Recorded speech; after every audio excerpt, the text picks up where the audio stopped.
Hello students, आपके अपने favourite learning channel self शिक्षा में आपका बहुत बहुत स्वागत है, जहां हम मुश्किल कॉन्सेप्ट्स को बनाते हैं एकदम सिंपल और आसान। तो आज हम पढ़ने वाले हैं क्लास 10 बायोलॉजी का चैप्टर 1 जैव प्रक्रम। तो चैप्टर में सीधे कूदने से पहले एक छोटा सा सवाल सोचते हैं। पौधे अपना खाना कैसे खाते हैं? मतलब वो हमारी तरह चल फिर तो सकते नहीं, है ना? तो फिर उन्हें जिंदा रहने के लिए एनर्जी मिलती कहाँ से है?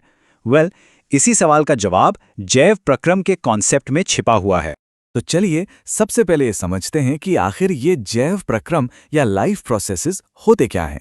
सच कहूं तो ये जानना ऐसा है जैसे किसी भी जिंदा चीज के सबसे बेसिक रूल्स को समझना। तो आखिर हैं क्या ये जैव प्रक्रम? अगर बिल्कुल सीधे साधे शब्दों में कहूं तो ये वो सारे काम हैं जो किसी भी जीव को जिंदा और हेल्दी बनाए रखने के लिए जरूरी होते हैं। आप ऐसे सोचिए, जैसे एक गाड़ी को चलने के लिए इंजन, पेट्रोल और टाइम टू टाइम सर्विसिंग चाहिए, है ना? ठीक वैसे ही हमारी बॉडी को भी जिंदा रहने के लिए लगातार कुछ जरूरी काम करने पड़ते हैं। बस इन्हीं सारे कामों को मिलाकर हम कहते हैं जैव प्रक्रम। अच्छा, अब सवाल ये उठता है कि हम कैसे पता लगाते हैं कि कोई चीज जिंदा है या नहीं। इसके लिए लाइफ के कुछ खास साइन होते हैं, जैसे मूवमेंट होना, ग्रोथ होना, न्यूट्रिशन यानी पोषण लेना, सांस लेना, बॉडी से वेस्ट बाहर निकालना और अपने आसपास के माहौल पर रिएक्ट करना। अगर ये सब चीजें हो रही हैं तो हम कह सकते हैं कि हाँ, वो चीज जीवित है। ठीक है, तो अब देखते हैं कि इस चैप्टर में हमारा रोड मैप क्या होने वाला है। हम मेनली 4 बेसिक लाइफ प्रोसेसेस पर फोकस करेंगे, जो आप कह सकते हैं कि लाइफ के लिए सबसे ज्यादा जरूरी हैं। देखिए, लाइफ जो है ना, वो इन 4 जरूरी पिलर्स पर टिकी है। पहला है पोषण, मतलब एनर्जी लेना। दूसरा है श्वसन, यानी उस एनर्जी को यूज करने लायक बनाना। तीसरा है वहन, मतलब जरूरी चीजों को पूरी बॉडी में ट्रांसपोर्ट करना। और चौथा है उत्सर्जन, यानी वेस्ट प्रोडक्ट्स को बॉडी से बाहर निकालना। इस पूरे चैप्टर में हम इन चारों को एक एक करके समझेंगे, लेकिन आज हम शुरू करेंगे सबसे पहले और सबसे जरूरी पिलर से, पोषण। तो चलिए अब पोषण पर जूम इन करते हैं, और इसमें भी हम खास तौर पर बात करेंगे स्वपोषी पोषण की। ये वो तरीका है जिससे कुछ जीव अपना खाना खुद ही बना लेते हैं। तो पोषण या न्यूट्रिशन का असली मतलब क्या है? सिंपल वर्ड्स में कहें तो ये खाना खाने से लेकर उसे पचाने और फिर उस एनर्जी को बॉडी के मेंटेनेंस के लिए इस्तेमाल करने तक का पूरा प्रोसेस है। अब देखिए, न्यूट्रिशन लेने के 2 मेन तरीके होते हैं। एक होता है स्वपोषी पोषण, जिसमें जीव अपना खाना खुद बनाते हैं, और दूसरा होता है विषमपोषी पोषण, जिसमें जीव अपने खाने के लिए दूसरों पर डिपेंड करते हैं। आज हमारा पूरा फोकस रहेगा इन सेल्फ फीडर्स पर, यानी कि स्वपोषियों पर।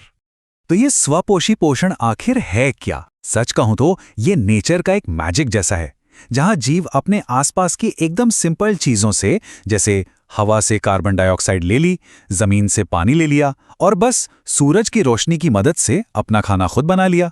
हमारे जो हरे भरे पौधे हैं ना, वो इसके सबसे बेस्ट एग्जाम्पल है। तो चलिए अब पौधे की रसोई के अंदर झांक कर देखते हैं। हम उस प्रोसेस को समझने वाले हैं जिसे कहते हैं प्रकाश संश्लेषण, फोटोसिंथेसिस। ये एक तरह से सोलर एनर्जी से चलने वाली फूड फैक्ट्री है। अब जैसे कोई भी रेसिपी बनाने के लिए हमें इंग्रेडिएंट्स चाहिए होते हैं, वैसे ही प्रकाश संश्लेषण के लिए भी कुछ बहुत जरूरी चीजें चाहिए। ये 4 मेन इंग्रेडिएंट्स हैं। सूरज की रोशनी, जो कि एनर्जी का सोर्स है। क्लोरोफिल, जो इस लाइट एनर्जी को पकड़ता है। कार्बन डाइऑक्साइड, जो हवा से मिलती है। और पानी, जिसे जड़ें मिट्टी से खींचती हैं।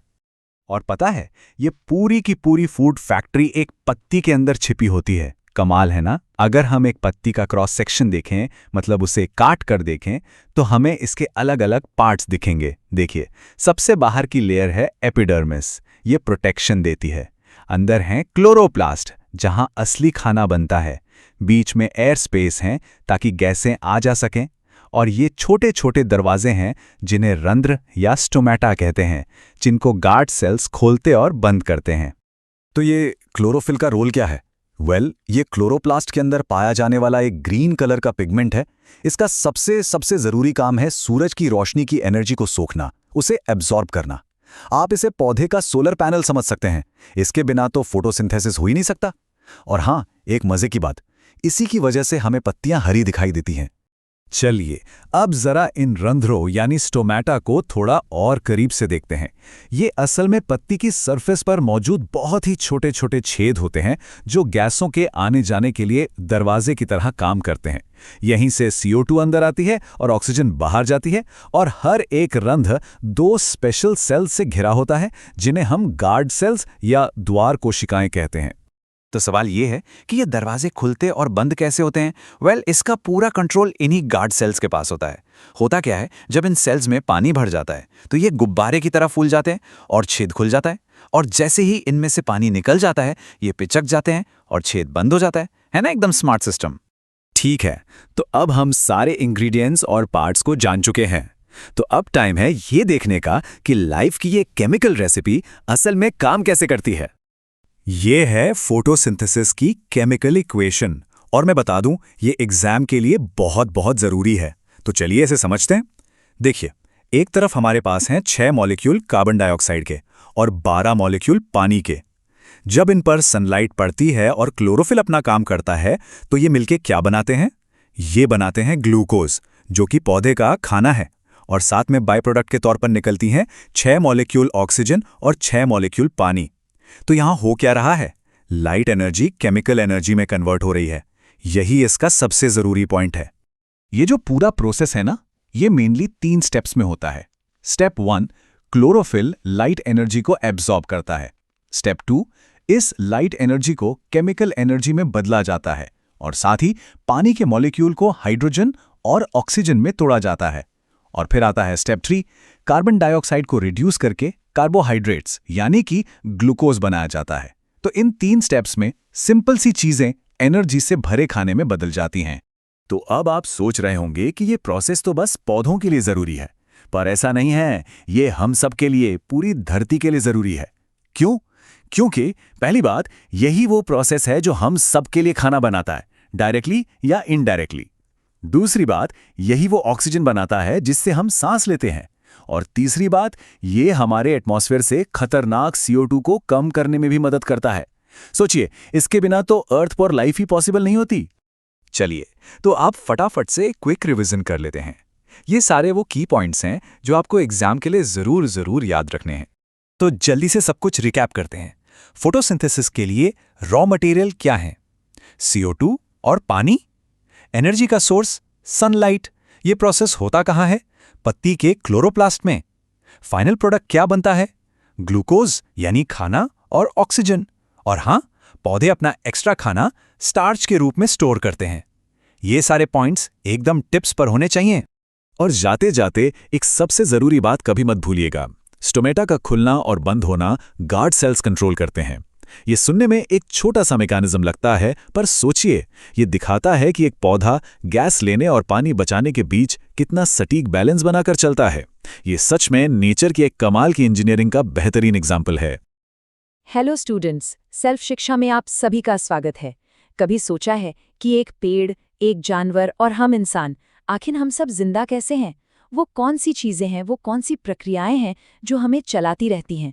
तो आज हम इन्हीं दिलचस्प सवालों के जवाब जानने वाले हैं क्लास 10 बायोलॉजी के चैप्टर 1 जैव प्रक्रम में। ये चैप्टर हमें बिल्कुल बेसिक लेवल पर समझाएगा कि लाइफ यानी जीवन काम कैसे करता है। तो चलिए शुरू करते हैं। तो सबसे पहले ये समझते हैं कि यह जैव प्रक्रम आखिर है क्या। देखिए, बिल्कुल आसान भाषा में कहें तो ये वो सारे जरूरी काम हैं जो कोई भी जीव खुद को जिंदा रखने के लिए करता है।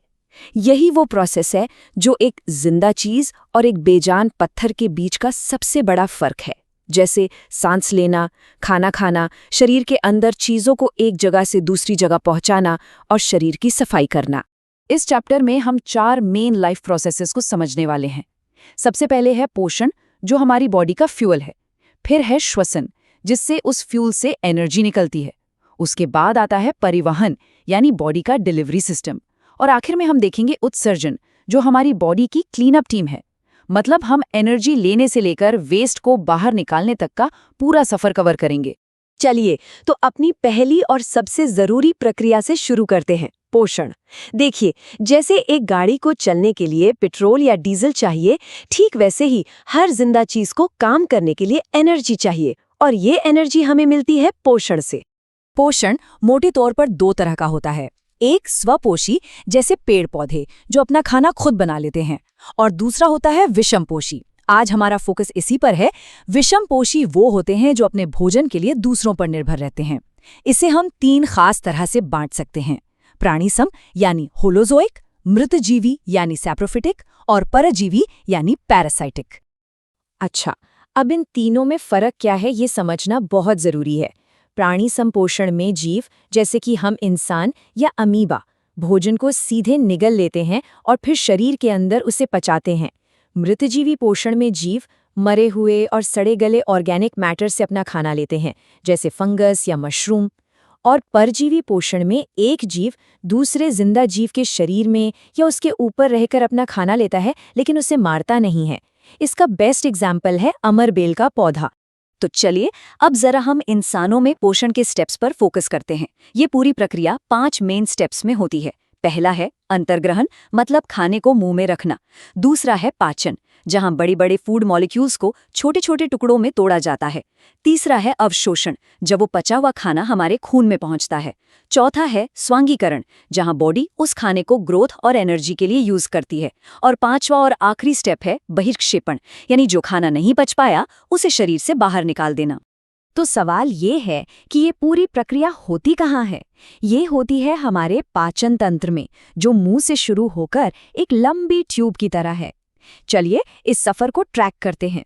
खाना मुंह से शुरू होकर इसोफेगस यानी भोजन नली से नीचे पेट में पहुंचता है। वहां से ये छोटी आंत में जाता है, फिर बड़ी आंत में, और आखिर में जो वेस्ट बचता है वो गुदा यानी एनस से बाहर निकल जाता है। अब बात करते हैं असली जादू की, यानी केमिस्ट्री की। पाचन का मतलब सिर्फ खाने को चबाना नहीं है। हमारे शरीर में कुछ खास केमिकल सोल्जर्स होते हैं जिन्हें हम एंजाइम्स कहते हैं। जैसे ही हम खाना मुंह में डालते हैं, लार में मौजूद सलाइवरी एमाइलेज स्टार्च को तोड़ना शुरू कर देता है। फिर पेट में पेप्सिन प्रोटीन पर काम करता है, और छोटी आंत में ट्रिप्सिन और लाइपेज जैसे एंजाइम्स बचे हुए प्रोटीन और फैट को पूरी तरह पचा देते हैं। एक बात याद रखनी है, हर न्यूट्रिएंट के लिए एक खास एंजाइम होता है, बिल्कुल एक खास ताले के लिए एक खास चाबी की तरह। ठीक है, तो अब हमारी बॉडी ने पोषक तत्वों को सोख तो लिया है, लेकिन इन न्यूट्रिएंट्स में जो एनर्जी छिपी है उसे बाहर कैसे निकालें? यहीं पर हमारी दूसरी लाइफ प्रोसेस यानी श्वसन काम आती है। श्वसन वो प्रक्रिया है जिसमें हमारी कोशिकाएं खाने को यानी ग्लूकोज को तोड़कर एनर्जी पैदा करती हैं। ये एनर्जी बनती है एटीपी के रूप में। एटीपी को आप सेल की एनर्जी करेंसी समझ सकते हैं। इसी से हमारे सारे काम होते हैं।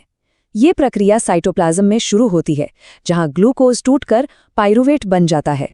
अब यहाँ से श्वसन के 2 रास्ते निकलते हैं। एक है वायवीय, जो ऑक्सीजन की मौजूदगी में होता है, और दूसरा है अवायवीय, जो बिना ऑक्सीजन के होता है। वायवीय श्वसन सेल के पावर हाउस यानी माइटोकॉन्ड्रिया में होता है और ग्लूकोज से पूरे 38 एटीपी की जबरदस्त एनर्जी निकालता है। वहीं दूसरी तरफ अवायवीय श्वसन सिर्फ 2 एटीपी की मामूली एनर्जी मिलती है। ये फर्क बिल्कुल एक फुल चार्ज्ड बैटरी और एक लगभग डेड बैटरी जैसा है। हम इंसानों में ये काम हमारा रेस्पिरेटरी सिस्टम करता है। हवा नाक से होते हुए विंड पाइप के जरिए हमारे फेफड़ों तक पहुंचती है। फेफड़ों के अंदर लाखों करोड़ों छोटी छोटी हवा की थैलियां होती हैं, जिन्हें कूपिका या एल्वियोलाई कहते हैं। गैसों का असली एक्सचेंज यहीं होता है।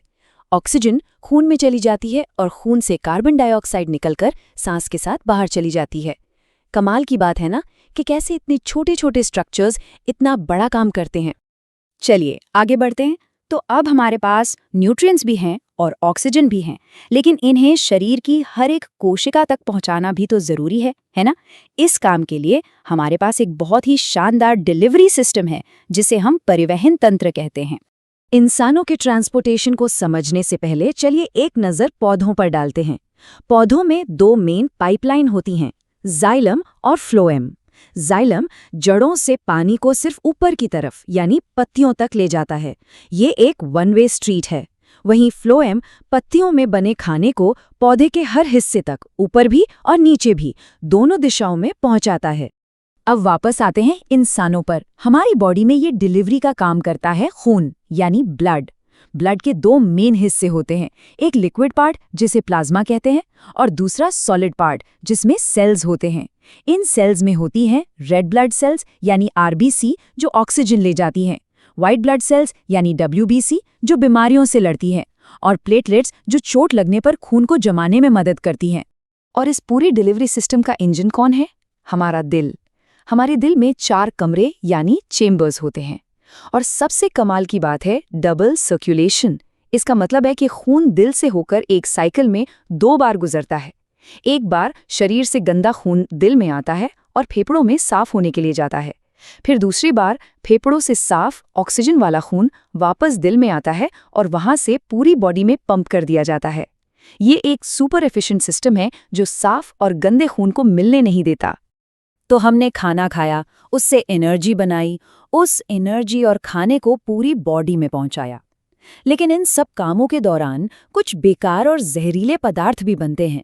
इन हानिकारक पदार्थों को शरीर से बाहर निकालना बहुत बहुत जरूरी है, और ये काम हमारी आखिरी लाइफ प्रोसेस करती है, जिसका नाम है उत्सर्जन। हमारी बॉडी की इस क्लीनअप टीम के मेन मेंबर्स हैं एक जोड़ी किडनी यानी वृक्क, एक जोड़ी यूरेटर यानी मूत्रवाहिनी, एक यूरिनरी ब्लैडर यानी मूत्राशय और एक यूरेथ्रा यानी मूत्रमार्ग। लेकिन इस टीम का असली हीरो कोई और है, और वो हीरो है हमारी किडनी के अंदर मौजूद लाखों छोटी छोटी छन्नियां जिन्हें हम नेफ्रॉन कहते हैं। यही वो फिल्टर्स हैं जो हमारे खून में से कचरे को छानकर अलग करते हैं और यूरिन बनाते हैं। ये यूरिन फिर यूरेटर से होता हुआ ब्लैडर में जमा होता है और फिर यूरीथ्रा के रास्ते शरीर से बाहर निकल जाता है। ये हमारे शरीर का एक ऑटोमेटिक क्लीनिंग सिस्टम है जो लगातार काम करता रहता है। तो दोस्तों, हमने चारों मेन लाइफ प्रोसेसेस को एक एक करके समझ लिया है। चलिए अब एक क्विक रिकैप करते हैं और देखते हैं कि हमने क्या क्या सीखा। तो संक्षेप में, पोषण का काम है खाने से एनर्जी का सोर्स लेना। श्वसन का काम है उस खाने को तोड़कर इस्तेमाल करने लायक एनर्जी यानी एटीपी बनाना। परिवहन का काम है ऑक्सीजन और खाने को शरीर की हर कोशिका तक पहुंचाना। और उत्सर्जन का काम है शरीर से जहरीले कचरे को बाहर निकालना। ये चारों प्रोसेस अलग अलग होकर भी एक दूसरे से गहराई से जुड़ी हुई हैं। और अब जाते जाते आपके लिए एक सवाल। ये चारों प्रक्रियाएं एक जिंदा जीव को चलाने के लिए एक दूसरे पर कैसे निर्भर हैं? जरा सोचिए, अगर इनमें से कोई एक भी सिस्टम ठीक से काम करना बंद कर दे तो क्या होगा? ये सब मिलकर ही जीवन का खूबसूरत चक्र बनाते हैं। इस पर विचार जरूर कीजिएगा।